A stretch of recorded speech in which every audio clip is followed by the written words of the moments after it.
Guess I didn't collect this, so awkward. Hello everyone, this is ETH Dragon, and welcome back to another episode of Fire Emblem Heroes. So as of now, we are still at 14,000 lift, which is pretty cool, but we still don't have our last possible defense result for this week, so anything goes. We'll see what happens. But pretty much what I expected this week. We got rolled towards middle end of the season. Pretty standard, because at that point I'm getting matched up with people who have some merges on their units and can play decently. So yeah, nothing much to say here. I'm not entirely sure what I want to actually do with my dark defense going forward, because Bramamon, honestly, he's more of like a one-of unit on defense, if anything, on an infantry pulse team.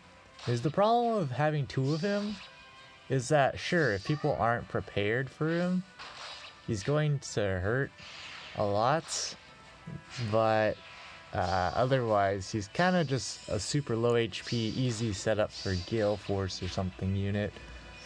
And Pulse Smoke, Null Follow-Up. Null Follow-Up I'm not really too concerned about, but in general, having two of them is kind of a meme. But it's like, who do I put then? I guess ideally it would be Triandra then, right? So I could just have a dancer. Then I kind of like screws with the infantry rolls. I don't know. Triple dancer seems really bad. just imagine that. Like, sure, then you would be able to always have a dance, but that seems like it's too much. That's too much overteching against Milla. It would just be better to have, like, for example, Eldigan just kept with chill defense support on the team or something to help against Milla, but I don't really know. Like, Eldigan's a flyer, so I could, invest into him, but I feel like it's not worth it because he basically doesn't have anything other than a decent defense stat, I guess. But here's where Freya runs into some problems, because Seliph exists, so he can actually do some damage, and that's a Ripperonis. So he got into Brazen range for some more attack. And now they decide to run, but obviously that's not a good play either. That just lets us advance on them and gain more space, and Seliph can't die in one round against Brave Edelgard especially. So they just gotta keep running, and it's all because they tested the Bolt Trap so they could verify if they could go with Freya. It's like, I'm not sure that was the best play considering you have no healing. But at least Brave Hector picks up the kill on Sylvia. And Legendary Julia trolling with light and dark against these folks. And so Seliph can just walk in, pick up that kill, and Julia can absolutely overkill there. And well, they're basically going to time themselves out here because, well, Seliph, again, isn't going to die in one round, and he's got Vantage. And Julia also has to get murdered, so that's a rip. But yeah, pretty lucky this season that when we did murder units, we murdered 3. But as you'll see in the replays, it's like some of them, they really shouldn't have been triple kill games. People just sabotage themselves. But like this person, just the casual 4+10 units on offense. What could possibly go wrong? It was a good idea. This idea is okay. It's just that the execution, because there's no Milla, the double dancer mobility is definitely nice. So of course Bramamon is never killing with Astra there, just because of the 75% damage reduction. Like, even if he was doing 200 base damage, he still wouldn't kill. So he decides to go in like this, and again the problem is Seliph doesn't die. So they decide to go in like this, but then Mia's still there, so it's just free real estate for Legendary Julia to pick up the kill. And like one of the memes this week is running attack Rezo on Legendary Julia because I know people are going to go after the Astro Bramamond. So it's basically a completely dead C skill, but it's not like drive speed would actually do anything better. Let's be real. No one on this team is actually fast, so Seliph is just plus speed for the memes. But honestly, I feel like if I were to try using Seliph on Aetherid's offense with like null follow-up and the Divine Tearfing special find, because that's pretty much about as good as it's going to get.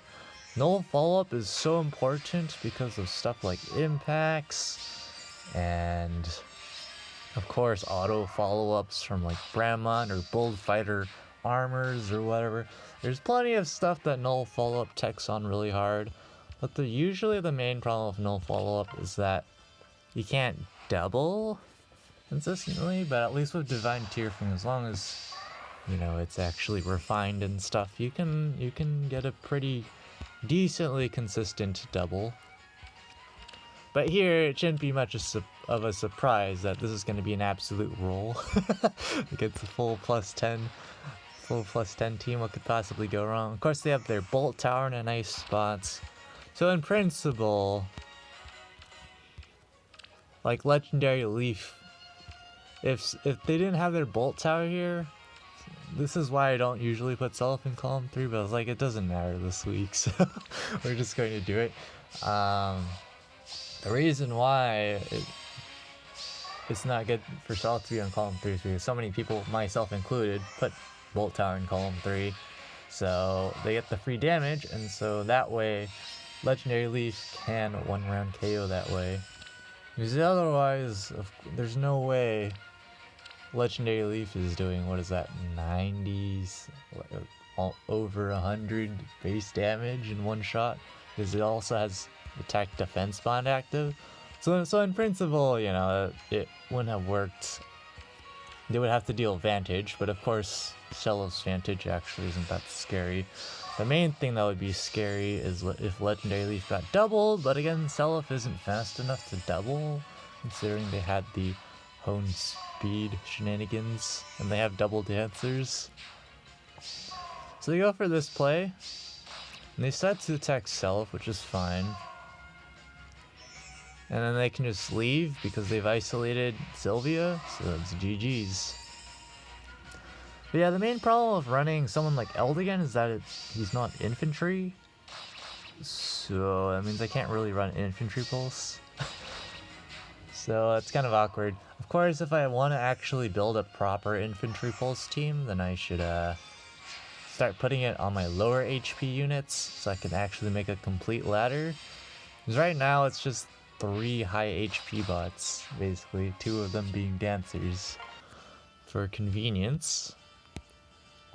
Yeah, we just keep getting rolled by these teams. It's no surprise that this is pretty much what I expect. And here at least we get their Bolt Tower, but it doesn't matter because we don't have any kill power without double dancers, pretty much, because a single dance isn't going to help us murder someone like Brunya, for example. And of course, with Pulse Smoke, it's always GG.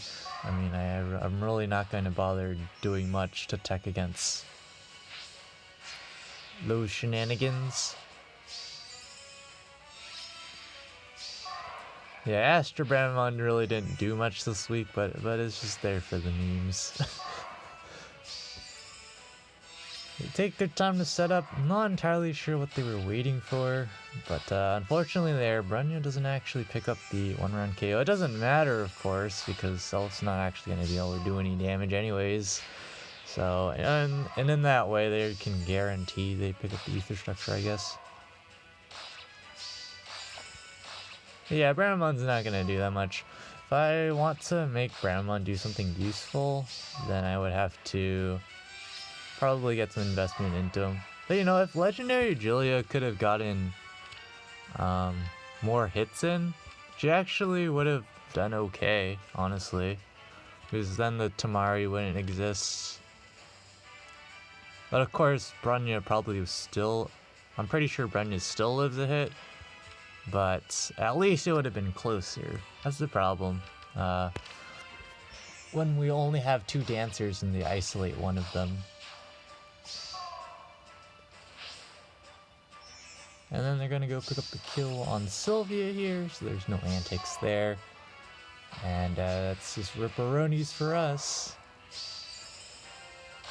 Yeah, like Legendary Julia does do a good amount of damage, and because her res is pretty high, she can't, it doesn't matter that Brenya's null follow-up, she just has 57, 63 res.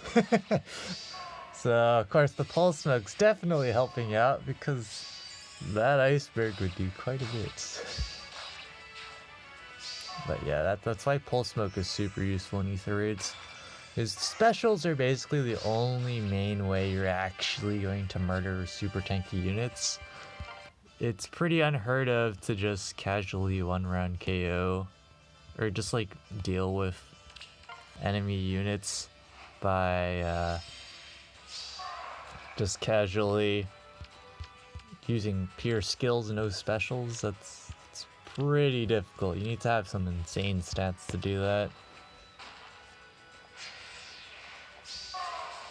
But this is just another standard execution of shenanigans. Nothing too special. You can just go ahead and go in with Legendary Dimitri, and then you can proc Gale Force and leave. And of course, Fallen Julia's real estate. Now that the Pulse Smoke stuff is off on these guys, it's not like Astra would actually do that much against her anyways. She's also debuffing their attack stats, so yeah, it's not great. You know, if we actually had Luna, it would do quite a bit of damage, but you can see like Bramon was not going to be doing that much with Astra, and of course because they isolate the dancer, it's free real estate, and you're gonna go ahead and pick up the kill on Legendary Julia. Barely gets the 1-shot, but it doesn't matter, of course, because he was doubling. And yeah, because again, that iceberg would hurt if you could actually proc. That's kind of the problem. I'm not really gonna bother too much with trying to optimize that issue against Pulse Smoke, because I really cannot be bothered. With this team, it's just like, it's a bit too much melee for my liking. But, you know, it's more +10 shenanigans, no big deal. And then bonus Freya.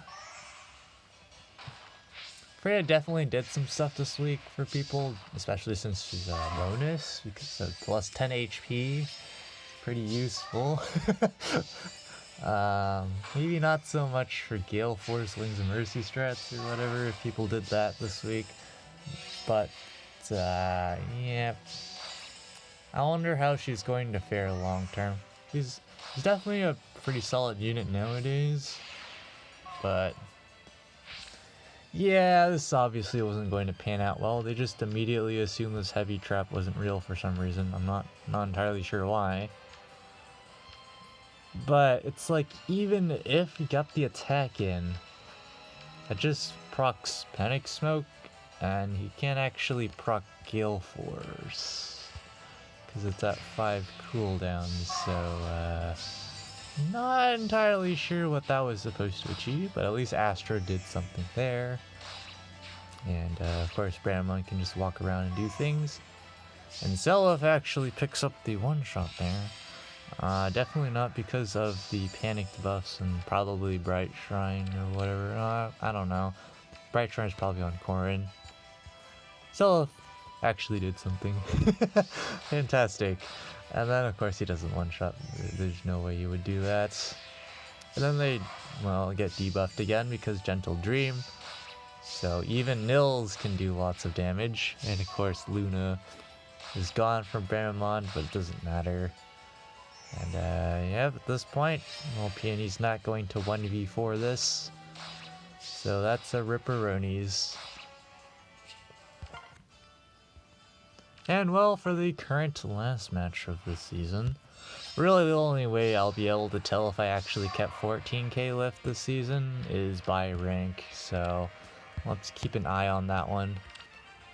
But again, a near full plus 10 team again. No big deal. So that you do not see this too often, but of course the idea is a weirding tome refine is pretty nice, and so you just want more res. So they're running double HP res, because why not have more HP? More HP is definitely useful for shenanigans, but again, people aren't able to 1-round KO Seliph, even though this is a plus 10 loot. She's still unable to 1-round KO, even though I'm pretty sure Weirding Tomes plus 4 to all stats was active as well. And there was also Peony. So yeah, needed Milla in range, but they wanted to isolate the Dancer. So Loot's able to pick up the kill on the Bremlins, but unfortunately we got some memes coming up. But this should not have been the match that it was, honestly, because they rightly use Legendary Zero since she's bonus right now. I did a similar thing with my Legendary Zero this week. Just use the massive HP stat to just straight up face tank a bonfire from an Athun. So I did something similar this week. So this was all nice and dandy. But then they go for this. I don't really feel like they should have gone in like this in the first place, but kind of a whatever moment.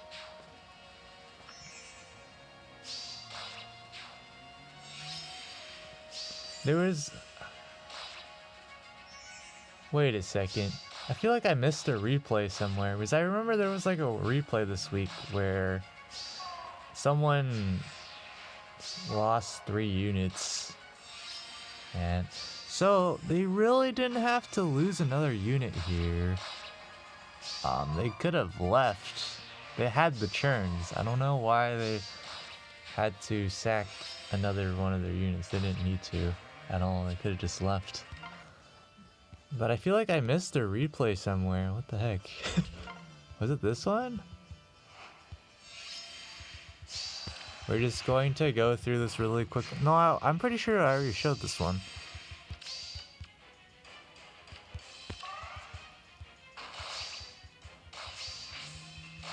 Yeah, they go in, they leave.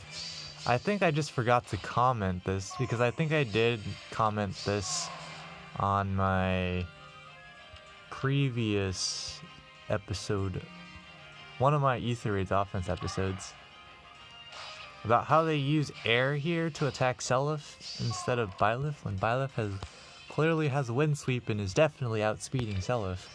There's absolutely no reason for this to happen, but yeah, that should not have been a 3-kill match. They probably just jumped the trigger too much on going quick. But yeah, we still don't know if we're gonna lose any lift. Ending the season with 14k lift would be awesome for the meme flex, but yeah, currently ranked 768, and I imagine if we lose any sort of lift, 20, 40, or 60 lift, we should see a noticeable rank drop. I'm pretty sure, I don't know what the heck the cutoff is for top 1k, but it's competitive, which is why I cannot be bothered to actually try Ether Raids. I decided to try this week because it was the debut season of Ether Raids, and it just so happened that Legendary Zero was bonus, so I could actually score reasonably and have an okay time, because I know I have a plus 10 Fjorm, but I kind of have basically no investment on her. So, besides like the flowers, which needs to get to plus 15 eventually, but there's kind of not much investment here. So yeah, if anything, I would probably give her like Courtly Candle from Eldigan and just use her more of as a range tank with Ice Mirror, probably Shield Pulse or something, I don't know, because really I don't, Fjorm has a lot of problems, main one being lack of HP, and of course damage output's always a problem. But anyways, before we keep rambling on, we're clearly dropping out of Interval 20. It's expected because, again, of the bonus titles. Nothing we can do about that one. Arena, this is just all random matches this week. If I really need to, I can fish much higher, aka I can even fish all the way up to 764s, which is completely unnecessary. 3,850 is all 758s, so yeah, we're just chilling here. Nothing too special there.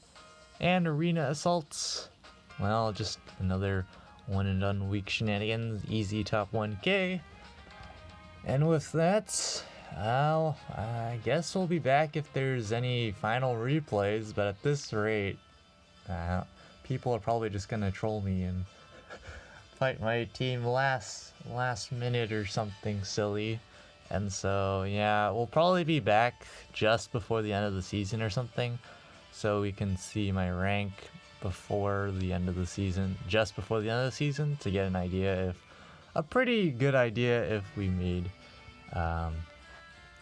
if we actually did end up with 14k lift. But yeah, we'll be back.